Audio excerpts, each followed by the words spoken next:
Welcome to the Deep Dive, where we unpack valuable insights from fascinating sources to help you get truly well informed. Today, we're diving into, well, an incredibly rich resource.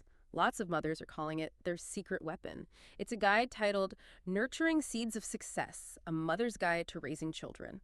And it seems like it's really designed to be more than just a book, like a true companion. So, our mission today is to really explore how this guide walks mothers through that whole journey, from pregnancy right up to getting ready for school, offering practical advice, real strategies, and heartfelt encouragement too, to help you nurture confident, happy, resilient kids. It aims to be like a solid roadmap for, well, one of life's biggest experiences. Okay, let's unpack this. What makes this guide so special? What makes it stand out? Yeah, I think one of the most striking things about Nurturing Seeds of Success is its approach. It's deeply comprehensive, but at the same time, incredibly practical. It doesn't just throw tips at you. It gives you this structured stage-by-stage journey. Sort of anchors mothers with both the why, the developmental understanding, and the how, the actual strategies. And what's really insightful is how it weaves together, developmental psychology, the cutting-edge stuff with real-world parenting situations. So complex ideas become things you can actually use right away. It's almost like having a wise mentor right there with you, from the very beginning to that big first day of school. That structure, that clarity sounds really appealing, especially when you're in the middle of parenting chaos, right? And the guide is divided into 8 clear and comprehensive chapters, which must really help. Lets mothers tackle the journey in, like, manageable pieces. Sets a clear path. Okay, so the very start of this journey, it focuses hard on understanding your child's early development, right from birth. And it sounds like it's more than just ticking off milestones. It's about really tuning in, deeply engaging with those first stages, which can be kind of baffling sometimes. What's maybe one powerful insight the guide offers about, decoding those earliest signals, something maybe unexpected? And it's really insightful how it starts right at birth. It kind of challenges that common wait and see idea. Yeah. It introduces something it calls the responsive observation framework. So instead of just tracking like generic milestones, it teaches you to interpret your child's unique cues. Ah, okay, they're Yeah. specific cues. Yeah. Subtle things like shifts in their gaze, specific cries, movements. It treats them as a rich language. For instance, it might explain how a baby turning their head during feeding isn't necessarily disinterest. It could be a preference, maybe indicating comfort, or maybe even they're a bit overstimulated. Right. Reading the specifics. Exactly. By understanding those individual signals, you can respond proactively, not just reactively. And that fundamentally shapes their early experiences, builds a stronger sense of security right from the start. It really emphasizes that every child is on their own timeline, and it's about responding to theirs. That makes so much sense. And okay, understanding is one thing, but connection is another. So the guide then moves into how we actually build those deep emotional bonds, create that security and trust. Lots of books talk about emotional bonds, sure. But does this guide offer maybe a specific technique, something maybe counterintuitive for forging that connection early on? Yeah, what's fascinating here is its focus on something the guide calls attuned responsiveness. Attune responsiveness. Okay. It goes beyond just, meeting needs like food and sleep. It's about this really finely tuned sensitivity to your child's emotional state, even before they have the words for it. Okay. One specific tool it mentions is the mirroring emotions loop. Mirroring emotions loop. How does that work? So imagine a toddler is upset. Maybe they can't quite say why. Instead of jumping in to fix it, the guide suggests you verbally reflect the emotion you think you see. Like, it looks like you're feeling really frustrated because your tower fell down. Putting words to their feeling. Exactly. Yeah. And then you pause, you wait for their response, let them confirm or maybe correct you. Then you offer comfort or a solution.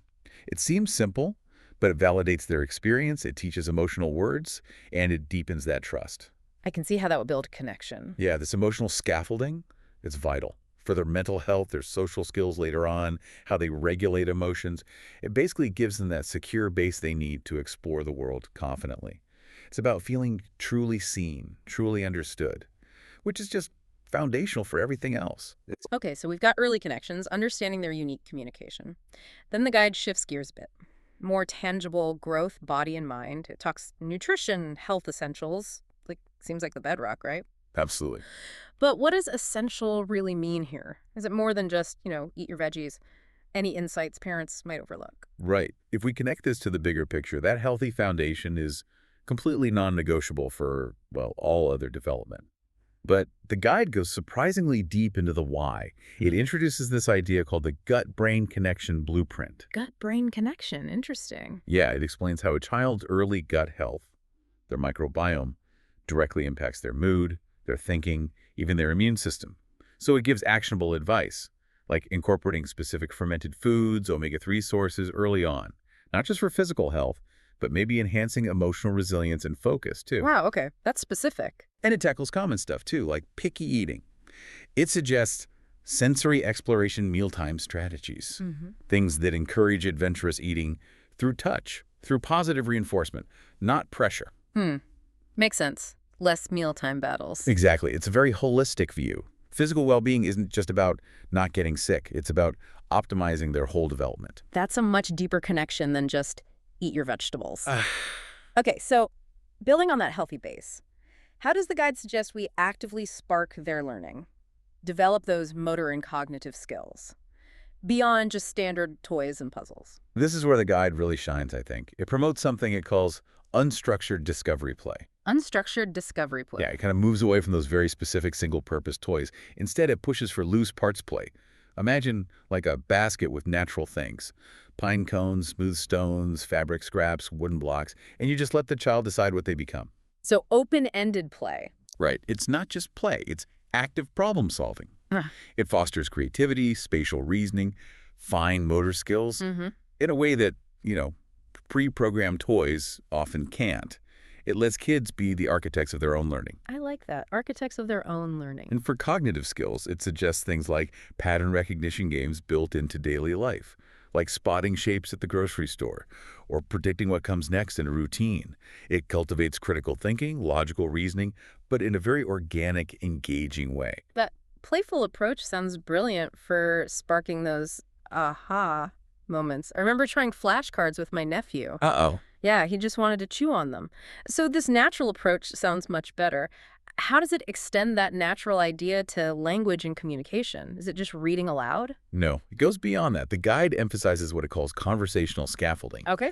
Moving beyond just hearing language, it introduces techniques like parallel talk. That's where you narrate what your child is doing. You're pushing the red car. Vroom, vroom. Like a sports commentator for toddlers? Yes. Kind of. And self-talk, where you describe your actions. Mommy's chopping the carrots now. These methods just immerse the child in language, linking words directly to actions and objects. It boosts vocabulary, understanding. Actually. Yes. And what's really powerful is its focus on narrative building, encouraging parents to help kids tell their own stories, articulate their experiences. That fosters not just language, but memory, sequencing, expressing emotions. So it's about meaning, not just words. Exactly. It teaches kids not just what to say, but how to construct meaning and engage with others. Strengthens that bond, too, through shared understanding. Okay, now, this next topic. It often stirs up a lot of debate, strong feelings. I'm really curious how this guide handles it. Loving discipline. Discipline itself is tough. Loving discipline sounds different. It does. How does the guide frame this? How is it different from, say, being too strict or too lenient? What does it actually look like? Right. This is where Nurturing Seeds of Success offers some really profound insights, I think. It essentially redefines discipline. It's about guidance with connection, not punishment. Guidance with connection. The guide lays out a sort of three-step approach. Connect, correct, empower. Connect, correct, empower. Yeah. So take an example. Child draws on the wall. Instead of just scolding, the connect step is getting down on their level, maybe acknowledging their intent.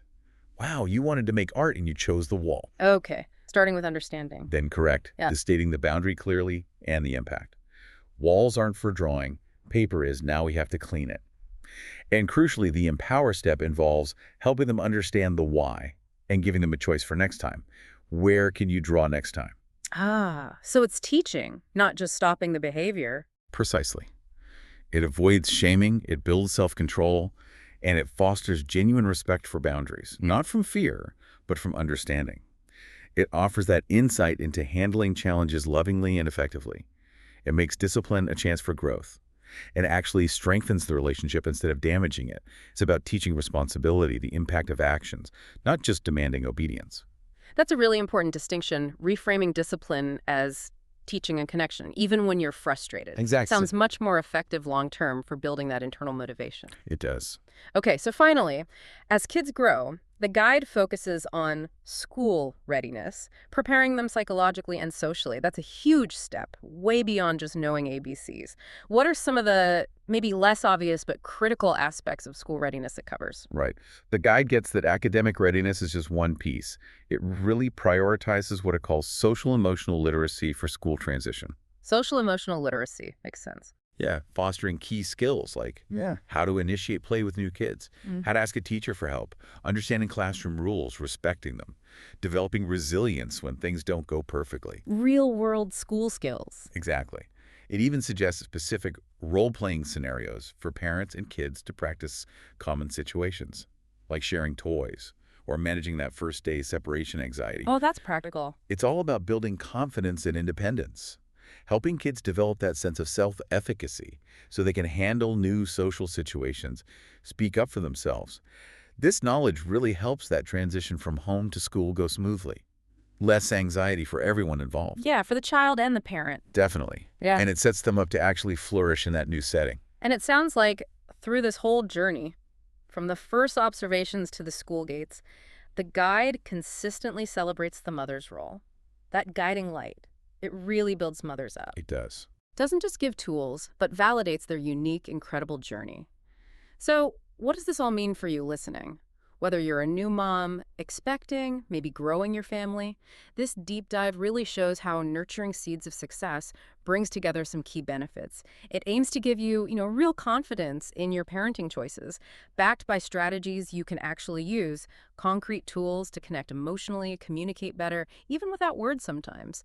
That valuable insight into handling challenges with love and effectiveness, turning tricky moments into growth, equipping you with knowledge for that big school transition socially and emotionally, not just academically, and maybe most importantly, just inspiring you to keep nurturing with patience, believing in your own unique, powerful journey as a mother. I think what's truly powerful about a guide like this is how it fosters that deep sense of holistic empowerment. It's not about saying this is the one right way. It's about cultivating a mother's own intuition, her resilience, her wisdom. Right, trusting yourself more. Exactly. By offering these structured insights, these specific actionable tools across all those vital stages, it allows mothers to walk this really beautiful, sometimes challenging path of raising kids with, well, profound wisdom and unwavering love. It's about feeling capable, feeling supported, understanding the journey is complex, sure, but you can navigate it, and that you are absolutely equipped to nurture happy, resilient, confident children. So, wrapping up our deep dive today, nurturing seeds of success really does seem to serve as this trusted companion for raising happy, resilient, confident kids. It's more than a book, it feels like an invitation onto a beautiful path armed with knowledge, practical strategies, and real encouragement. I really encourage you to explore the frameworks and ideas we talked about from this guide. It offers a truly transformative way to understand and engage with your child's world right from the start, helping you navigate each stage with intention, with wisdom, and with lots of love. And just think about this for a moment.